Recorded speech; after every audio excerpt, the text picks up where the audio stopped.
Democratic Party today. First, I would like to present you with some terminology. The difference I would like to explain is the difference between three different types of states: blue, red, and purple states. Blue states are democratically dominated states. In these states, Democratic voters significantly outnumber Republican voters, and Democratic candidates for president are virtually certain to win. Examples of such states include California, New York State, and Massachusetts. In contrast, red states are Republican-dominated states, and in these states, Republican voters significantly outnumber Democratic voters, and Republican candidates for president are virtually certain to win. Examples include Texas, South Carolina, and Kansas. Now, purple states are competitive states. They're also known as battleground or swing states. And these are the states where neither majority party dominates, neither Republicans nor Democrats. So there's a rough balance between Republican and Democratic voters, and presidential elections are virtually guaranteed to be highly competitive. Examples include Ohio, Florida, and Nevada. Now, since our focus is the Democratic Party, let me give you just a few minutes of history of this party. The Democratic Party is the oldest functioning political party in the world. It was founded in 1792 by Thomas Jefferson and James Madison. Madison does not get enough credit for the organizational work that he did. It was called the Democratic Republican Party originally. It was also referred to as Jeffersonian Republicans, or simply the Republican Party. But it was not the Republican Party that we know today. Rather, it is the Democratic Party that we know today. In the mid-1820s, this party split into the Democratic Party, which was led by Andrew Jackson, and the National Republicans, led by John Quincy Adams and Henry Clay. The National Republicans later became the Whig Party and were able to elect several of their leaders as president, and then the Whig Party would break up, and a portion of it would become the Republican Party that we know today. However, our focus is on the Democratic Party. Because Jackson became, in the late 1820s, the Democratic Party's leader, and because Jackson was elected president twice in 1832 and 1836, this party today is known as the party of Jefferson and Jackson, meaning Thomas Jefferson and Andrew Jackson. These are its two official founders, the two characters most closely associated with the early decades of the party. So, as you can see, James Madison didn't really get any historical credit. Who are the Democratic constituencies? By constituencies, I mean voters who support the party in very significant numbers. First would be ethnic and racial minorities. Since the 1960s, the Democratic Party became closely associated with championing the causes of minorities. Already, as early as 1948, we saw that the Democratic Party might be moving in that direction. President Truman, for example, ended the segregation of the armed forces by an executive order. And this resulted in some disappointed Southern Democrats to break with the Democratic Party and to run their own candidate for president, South Carolina Governor Strom Thurmond, who ran as a Dixiecrat, meaning as a Southern Democrat. However, it was only in the 1960s that the Democratic Party very clearly showed that it was going to go in the direction of championing the causes of minorities. So the Civil Rights Bill that was written in the Kennedy administration was finally passed in 1964 during the presidency of Lyndon Baines Johnson. And then we had the Voting Rights Act in 1965, the Immigration Reform Act in 1965, support of affirmative action in the late 60s and early 70s to the present day by the Democratic Party. And this is why minorities very strongly support Democrats come presidential elections. For example, African Americans vote about 90% for Democratic candidates, Hispanics about 70%, etc. Also, the Democrats became champions of the poor and, in general, the economically disadvantaged. That goes back to the late 19th century, when the Republican Party clearly showed itself to be closely associated with the industrial Northeast and the industrial Midwest, with big banking and commercial interests. Democrats took a much more populist view. And since you probably remember that southern states were Democratic because they disliked Republicans in the 19th century, that was the party, the Republican Party was the party of northern aggression, the party of the Union, the party that was on the other side of the Civil War. Southerners identified as Democrats, and also Southerners were poorer because the South became poor after the Civil War, and it was far more rural than the North. There weren't many industries in the South in the 1860s, 70s, 80s, and 90s. So the Democratic Party began to champion the cause of the common man, the rural farmer, the poor person. So that goes back to the late 19th century. Also, union members. In the second half of the 19th century, unions began to arise in the United States, and the unions purported also to protect the interest of the common person against the interest of the business person. So in order to protect the workers who had less bargaining power, less power in general than rich business people, union members began to champion things like maximum working hours, minimum wage, better working conditions, etc. And so Democrats became champions of unions very, very shortly thereafter, late 19th century.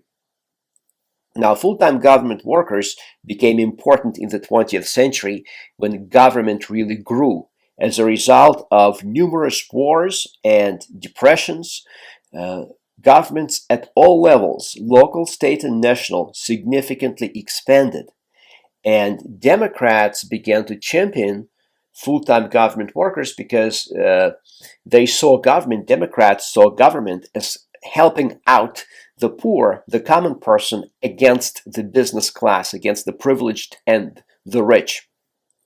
So a lot of support was focused on these workers. And also we have to point out that there's an overlap, a non-trivial overlap today between full-time government workers and union members. In the government sector, about 37% of all employees are unionized. In the private sector today, less than 7% of workers are unionized. So this is a double incentive for Democrats to support full-time government workers because they're much more unionized than the country as a whole. Young and married women. Since the women's liberation movement in the 1960s, and since the 1973 Supreme Court decision in Roe versus Wade that legalized abortion everywhere in the United States, Democrats began to be closely affiliated with the votes of young and married women. To them, to young and married women, the right to an abortion is a very important issue, and so they disproportionately vote Democratic.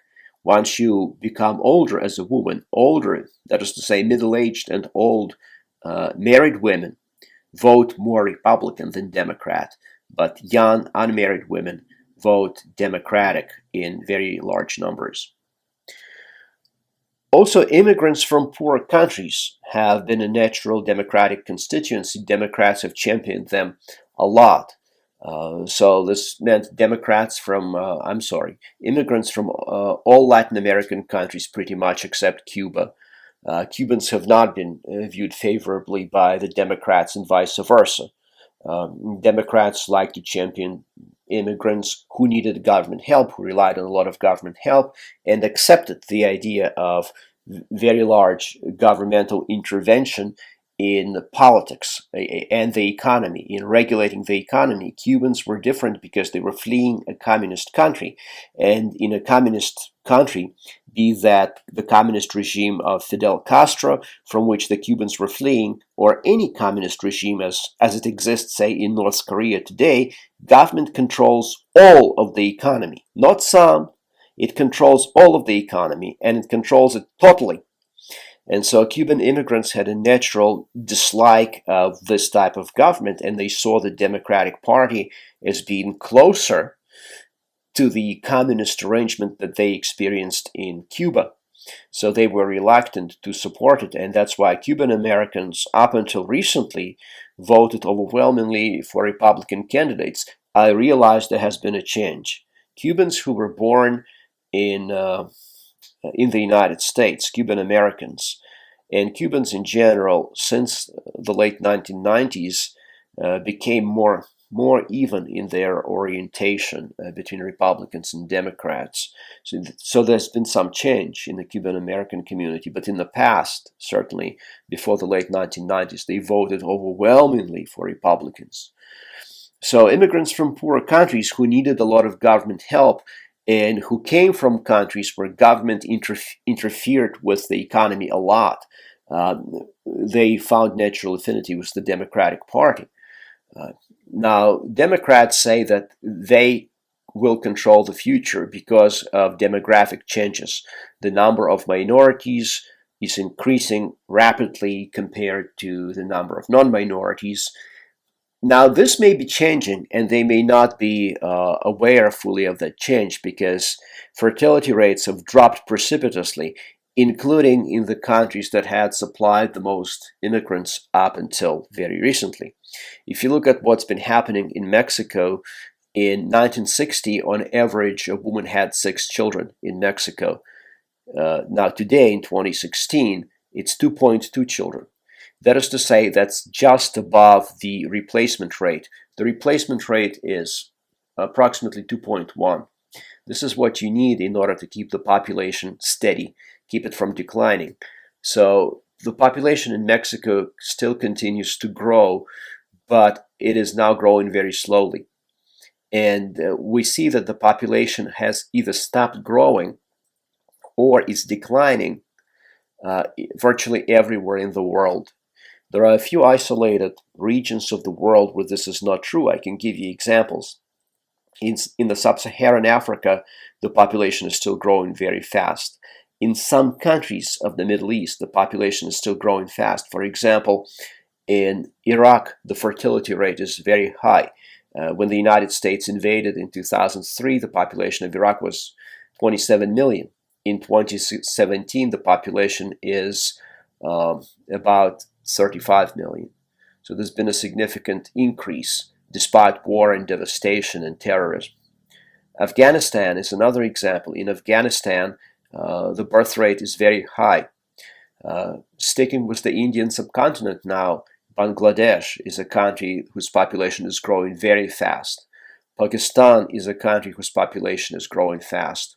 So there are still countries that are relatively exceptional countries whose population is still growing. Pretty much everywhere else, it has virtually stopped growing or is declining. And in the United States, the population would have been declining for some time had it not been for immigrants coming into the country.